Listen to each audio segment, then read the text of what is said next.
আর আজকের ওয়েদারটা এত সুন্দর। আউটসাইডটা একটু মনেস্ট্রি স্টাইলে আছে, কিন্তু ভেতরে শিবলিঙ্গ আছে। এখানে কিন্তু কোথাও কোনো পার্কিং ফিস নেই। নেপালের বেশিরভাগ জায়গাতেই যেটা দেখছি সেটা হচ্ছে এখানে কিন্তু ক্যামেরা বা মোবাইলের খুব বেশি রেস্ট্রিকশন নেই।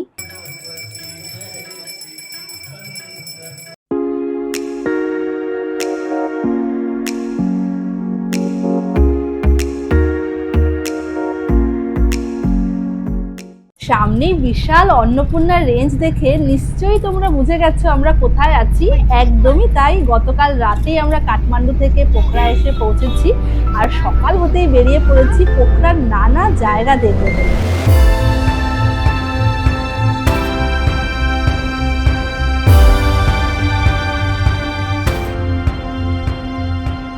প্রথমেই আমরা এসেছি বিন্ধ্যবাসিনী মন্দির। এটি নেপালের অনেক পুরনো একটি মন্দির। শিব, দুর্গা, কালী, হনুমানজি, গণেশ, বিভিন্ন দেবদেবীর মূর্তি আছে ভেতরে।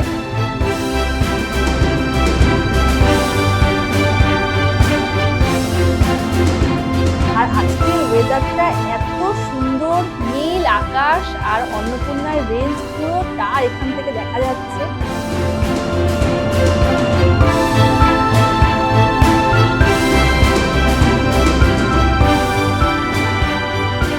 বিন্ধ্যবাসিনী মন্দিরের চাতালে দাঁড়িয়ে আছি আর চারিদিকে পুরো অন্নপূর্ণা পাহাড়ের রেঞ্জটা দেখা যাচ্ছে। আজকের ওয়েদার ভীষণ সুন্দর, পাহাড়ের ওপরে এত সুন্দর একটা মন্দির, মনটা সত্যি ভালো হয়ে যাচ্ছে। আজকে আমাদের পোখরার সাইড ট্যুর করতে বেরিয়েছি। প্রথম এই বিন্ধ্যবাসিনী মন্দির দিয়ে আমাদের দেখা শুরু করলাম, এরপরে আস্তে আস্তে সব দেখবো। এখানে কিন্তু আপনারা চাইলে পুজোও দিতে পারেন, পুজোর সব সামগ্রী নিজে বিক্রি হচ্ছে।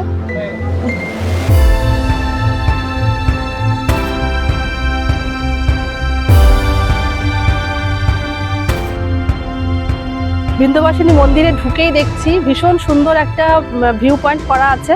কটা সিঁড়ি দিয়ে ওপরে উঠলেই সমস্ত হিমালয়ান রেঞ্জগুলো আপনারা দেখতে পাবেন। ওখানে গিয়ে দেখি কেমন লাগে, কাছ থেকে আরো সুন্দর লাগবে নিশ্চয়ই।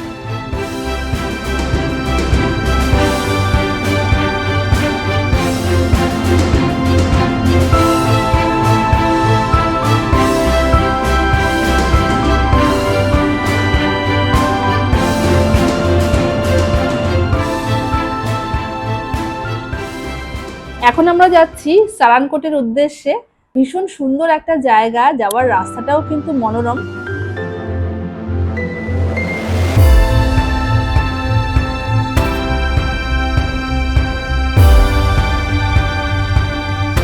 এখন এসে গেছি সারানকোট ভিউ পয়েন্টে। এই যে সামনে যে সিঁড়ি আছে এখান দিয়ে উঠে যেতে হবে, তবে জানি না কতগুলো সিঁড়ি, বেশি নামানো হচ্ছে। ওই যে ভিউ পয়েন্ট দেখা যাচ্ছে, এখানেই পার্কিং। আর নেপালে যেটা সব থেকে ভালো লাগছে, এখানে কিন্তু কোথাও কোনো পার্কিং ফিস নেই।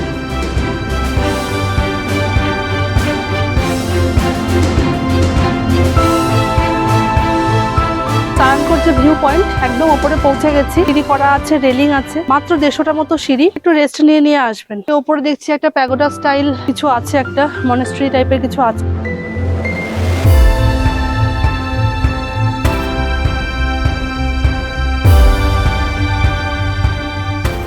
অ্যাকচুয়ালি আউটসাইডটা একটু মনেস্ট্রি স্টাইলে আছে, কিন্তু ভেতরে শিবলিঙ্গ আছে।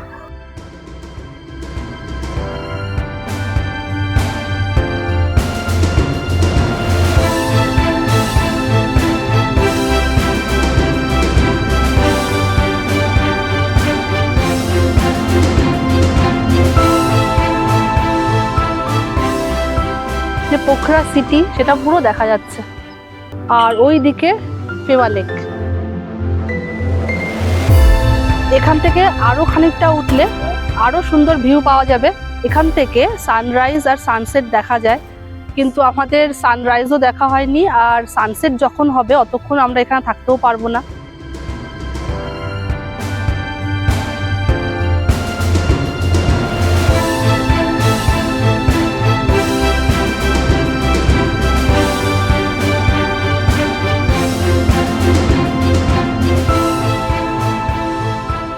সারানকোট ভিউ পয়েন্টের একদম টপে দাঁড়িয়ে আছি। একদিকে ফোয়া লেক, আরেকদিকে সমস্ত পিক গুলো অন্নপূর্ণা রেঞ্জের দেখা যাচ্ছে, আর তার সাথে সুন্দর হাওয়া দিচ্ছে। মনে হচ্ছে সারাটা দিন এখানেই কাটিয়ে দিই। আরো একটু সময় থাকতে পারলে খুবই ভালো লাগতো, কিন্তু অনেক জায়গায় যেতে হবে, অনেক কিছু দেখার বাকি, তাই ইচ্ছে না করলেও ফিরে আসতে হচ্ছে।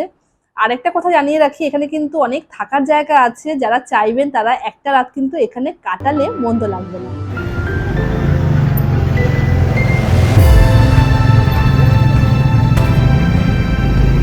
এখন এসেছি গুপ্তেশ্বর কেভে। এখানে এন্ট্রি ফি 100 টাকা করে আমাদের ইন্ডিয়ানদের, বাচ্চাদের কোনো এন্ট্রি ফি কিছু লাগেনি।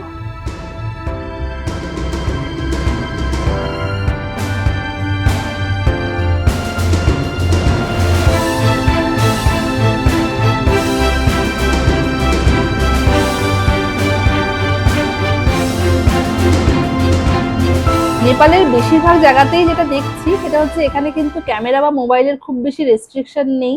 অনেক জায়গাতেই বলছে ক্যামেরা এলাও না, কিন্তু ভেতরে দেখছি গিয়ে সবাই ক্যামেরা মোবাইল ইউজ করছেন, ভিডিও করছেন, আমরাও তাই করেছি।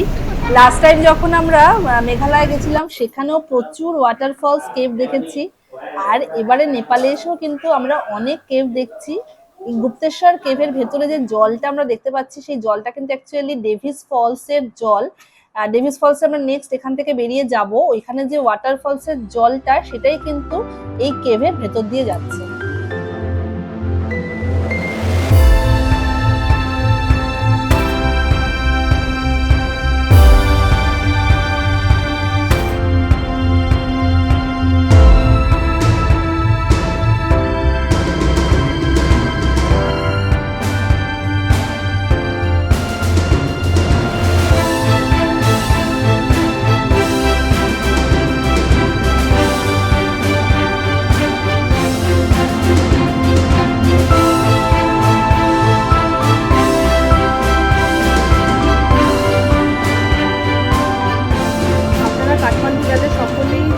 যে থামেল থেকে মার্কেটিং করবেন, আমরাও কিন্তু থামেলে ঘুরেছি, প্রচুর জিনিসপত্র দাম দর করেছি, কিন্তু যেটা না বললেই নয় সেটা হচ্ছে থামেলে কিন্তু প্রচুর দাম। একটা কুকরি, নেপালি কুকরি, যেটা খুব স্পেশাল এখানকার, অনেক দিন থেকে কেনার ইচ্ছে ছিল, আর ভেবেই রেখেছিলাম যে এবার নেপালে এলে অবশ্যই একটা কুকরি কিনবো। কিন্তু থামেলে একটা কুকরির দাম চাইলো মিডিয়াম সাইজ 2500 টাকা, মানে ইন্ডিয়ান 2500। তারপরে আমরা দরবার স্কোয়ারে যাওয়ার পথে একটা দোকান পেয়েছিলাম, সেখান থেকে অনেক দাম দর করে শেষে নেপালি 900 টাকায় কিনেছি।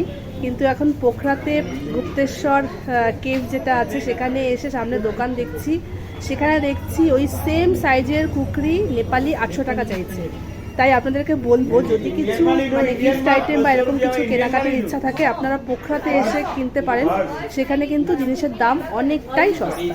এই জাস্ট গুপ্তেশ্বর যে কেভ আছে সেটা দেখে বেরোলাম, বেরিয়ে রাস্তার উল্টো দিকে দেখুন দেখা যাচ্ছে ডেভিস ফলস, ওটা দেখতে যাব। তার আগে ভাবলাম ব্রেক নিয়ে সাথে আমাদের সবসময় ফ্লাস্কে গরম জল করা থাকে, তাই একটু কফি বানিয়ে নিলাম। এখন একটু কফি ব্রেক, কফি খেয়ে ডেভিস ফলস দেখতে যাবো। ডেভিস ফলসে এসেছি, টিকিট কাটবো। যেটা সমস্যা সেটা হচ্ছে টিকিট কাটতে গিয়ে নোট খুঁজতে হচ্ছে, বুঝতে পারছি না কোনটা কত টাকার কি নোট, খুঁজে খুঁজে নোট বার করতে হচ্ছে। 100 টাকা করে এন্ট্রি ফি, এই যে 200 টাকা। এদিকে টয়লেটও আছে, আর এদের ড্রিঙ্কিং ওয়াটার সবই আছে। এই যে বুঝেছো, একটাই তোমার আর আমার, একটা তোমার আর বাবার আর ভাইয়ের।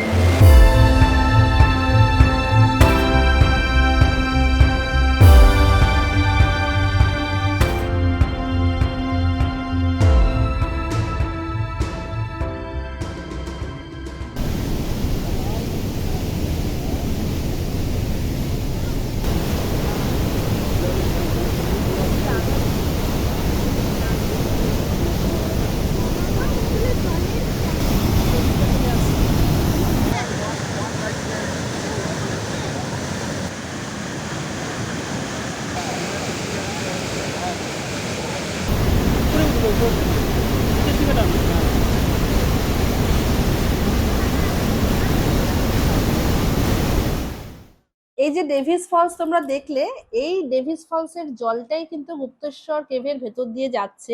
আর একটু পরেই আমরা এখান থেকে যাব ফেওয়া লেক। ডেভিস ফলস এর পুরো জলটাই কিন্তু অ্যাকচুয়ালি গিয়ে জমা হচ্ছে ফেওয়া লেকে।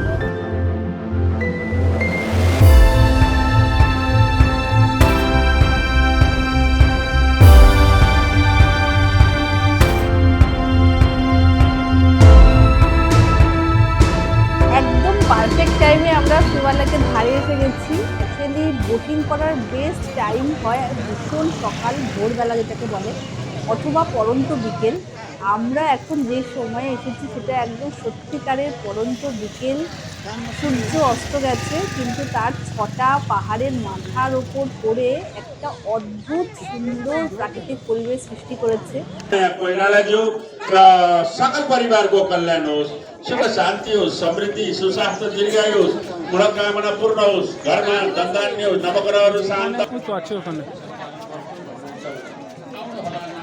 प्रारम्भ हुन गइरहेको छ। आउनुहोस् केही क्षण हामी 2 मिनट हरिनाम संकीर्तन गर्नेछौँ। यहाँ विद्वान गुरुङ कृपया 14 भन्दा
ফেওয়া লেকে কিন্তু বোটিং করার সুন্দর সুবিধা রয়েছে। এখানে 8 জনকে একটি বোটে নেওয়া হয়, আর টাকা লাগে 1 ঘন্টার জন্য 1520 টাকা করে। সামনেই বুকিং কাউন্টার আছে, সেখান থেকে আপনাদের বুকিং করতে হবে। আর অবশ্যই কিন্তু লাইফ জ্যাকেট পরতে হবে, লাইফ জ্যাকেট ছাড়া কিন্তু এখানে বোটিং অ্যালাউ না।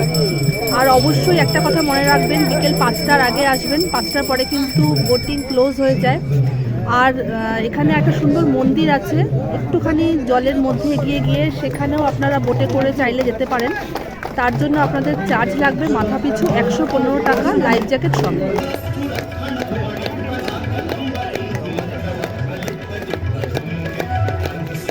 আরও একটা দারুণ এক্সপিরিয়েন্স, যেটা হচ্ছে আমরা বেনারসে সন্ধ্যেবেলা দশাশ্বমেধ ঘাটে দেখতে পাই সন্ধ্যা আরতি। এই নেপালে এসে, মানে আমাদের দেশের বাইরে অন্য একটি দেশে এসে ফেওয়া লেকের ধারেও কিন্তু সেই আরতি দেখতে পাচ্ছি। এটা কিন্তু একটা দারুণ পাওয়া, ভীষণ ভালো লাগছে, একটা অন্যরকম ফিলিংস হচ্ছে। এখন ফেওয়া লেকে বোটিং করছি বিকেলবেলা, সামনেই একটা মন্দির আছে সেখানে যাব। আর এখানে কিন্তু লাইফ জ্যাকেট মাস্ট। সামনে একটা কাউন্টার আছে, সেখানে 10 টাকা করে লাইফ জ্যাকেট ভাড়া পাওয়া যায়। অবশ্যই কিন্তু লাইফ জ্যাকেট পরে তবেই বোটে উঠতে দেবে, নাহলে কিন্তু বোটে উঠতে দেওয়া হবে না। বোটে চাইলে আপনারা 1 ঘন্টা 2 ঘন্টা যতক্ষণ ইচ্ছা রাইড করতে পারেন, তবে আমরা খুব বেশি রাইড করছি না। সামনে একটা মন্দির আছে, ওখানে যাচ্ছি, তাতে আমাদের মাথাপিছু 105 টাকা করে লাগছে। যে বোটে উঠবো আমাদেরকে যে সেই বোটেই ফিরতে হবে এমন কোনো ব্যাপার নেই। সেই মন্দির থেকে আমরা অন্য যে কোনো বোটে ফিরতে পারি। যাতায়াত নিয়ে 105 টাকা করে পার হেড লাগে।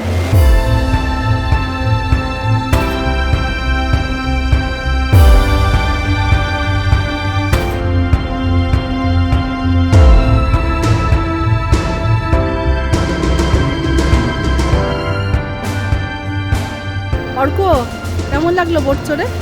খুব ভালো লাগলো। ভয় পেয়েছো? না, একটুও ভয় পাওনি তো? না, আর্য, তোমার কেমন লাগলো? খুব ভালো। আর নৌকাটাও অল্প অল্প ডুবে যাওয়ার মতন হচ্ছিল। 2-3 বার হয়েছিল, কাঁপে গেছিল পুরো।